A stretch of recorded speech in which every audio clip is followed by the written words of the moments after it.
اور یہ بھی سن لیجئے جو عجیب و غریب چل رہا ہے نا 10 پاروں کا رواج، سوری نہیں 10 دن میں 3 پارے روزانہ، تو 10 دن میں ختم قرآن.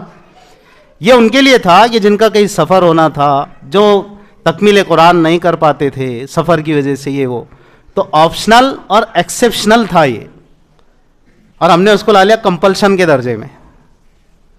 اس قدر تیزی سے یہ فضا عام ہو گئی، 10 دن میں ختم قرآن، 10 دن میں ختم قرآن، یہاں وہاں روزانہ 3 پارے، روزانہ 5 پارے بھی چل رہے بھائی، روزانہ 6 پارے بھی چل رہے. ارے کیا یار یہ 5 دن میں ختم قرآن، 6 دن میں ختم قرآن، 10 دن میں ارے بھائی ایک ہی دن میں کر لو نا یار، پھر کائے کے لے جاؤ، اتنے ہی آپ مصروف ہیں، ہے نہیں؟ ایسا نہیں ہے یار. اپنے اکابر اور بزرگوں کی فکروں کو سمجھو، اس نہج سے اپنے آپ کو مت ہٹنے دو. ہمارے بزرگوں کا طریقہ رہا پورے مہینے اہتمام کے ساتھ قرآن کے حق کی ادائیگی کے ساتھ انہوں نے قرآن شریف کو سنا ہے تراویح میں، وقار کے ساتھ، قرآن کے اہتمام کے ساتھ، قرآن کی عزت کے ساتھ. اب قرآن کی عزت کیا ہے کہ اس کو پورے یعنی اہتمام کے ساتھ پڑھا جائے اور سنا جائے. ایسا بھاگو کیا ہے، تلفظ بھی سمجھ میں نہیں آ رہا، فاسٹ ایک دم خطرناک، یہ تو اس کا حق نہیں ہے نا. تب جہاں کہیں یہ رواج چل رہے ہیں، اب سوال بعض لوگوں کے آ رہا ہوگا کہ وہ سوال آئے نہ آئے چلو میں ہی کہہ دیتا ہوں. ایک طویل عرصے تک میں نے بھی کسی جگہ پر امامت کی ہے تو وہاں پر بھی یہی حال رہا.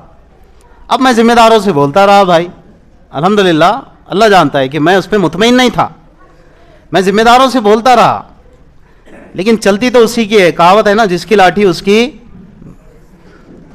ائمہ حضرات تو صرف سمجھا سکتے ہیں، بول سکتے ہیں، ترغیب دے سکتے ہیں، مسئلہ بتا سکتے ہیں. اب اللہ کرے کہ ہمارے ذمہ دار ہی ایسے لوگ ہو جائیں کہ وہ سمجھے کہ بھائی ماشاءاللہ سچ بات ہے، دین کیا کہتے ہیں، شریعت کیا کہتی ہے، اس بارے میں تو اپنے امام صاحب جو طے کریں گے وہ. مسجد کے ذمہ داروں کا کام کیا ہے کہ پنکھا ہیولس کا لگانا ہے کہ کھیتان کا لگانا ہے، ایک مثال دے رہا ہوں، ہے نہیں؟ وہ دیکھے نا، وہ شرعی امور میں امام کے تابع ہونا چاہیے، اور امام کو بھی اپنی امامت کا حق ادا کرنا چاہیے. جو صحیح مسئلہ ہے وہی بتانا چاہیے کہ بھئی یہ ایسا ہے شرعی اعتبار سے. تو اللہ کا فضل ہے کہ بھئی ہم نے کبھی اس میں خیانت نہیں کی، ہم بولتے رہے، سمجھاتے رہے، یہاں تک کہ اپنے خاص لوگوں سے ہم نے یہ بھی کہا کہ تم یہاں نہیں بھی پڑھے تو چلتا، اہتمام سے دوسری جگہ وہاں پڑھو. ہاں، اور اپنی جگہ کو اس لیے نہیں چھوڑا کہ بہت ساری چیزیں تھی جو اصلاح طلب تھی، الحمدللہ کئیوں میں اللہ تعالیٰ نے کامیابی بھی دی. اور اس کے بعد پھر جب سمجھ میں آئے کہ نہیں اب پانی سر سے اونچا ہو رہا، یعنی پانی سر سے اونچا بھی نہیں، بور ہو رہے تھے، پھر اس کے بعد اللہ معاف کرے یہ لفظ، لیکن بور ہو گئے تھے، طبیعت ایک اچاٹ ہو جاتی نا ایک حد کے بعد.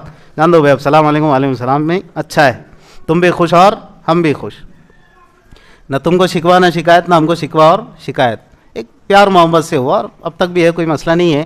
لیکن یہی کہ جہاں شرعی باتیں ہیں وہاں پر تو بات یہی ہے کہ یہ طریقہ صحیح نہیں، یہ تو چل رہا ہے. تو قرآن کو اہتمام کے ساتھ سنو بھائی، اس کی پوری اس کے وقار کے ساتھ سنو، پورے مہینے قرآن کو سنو.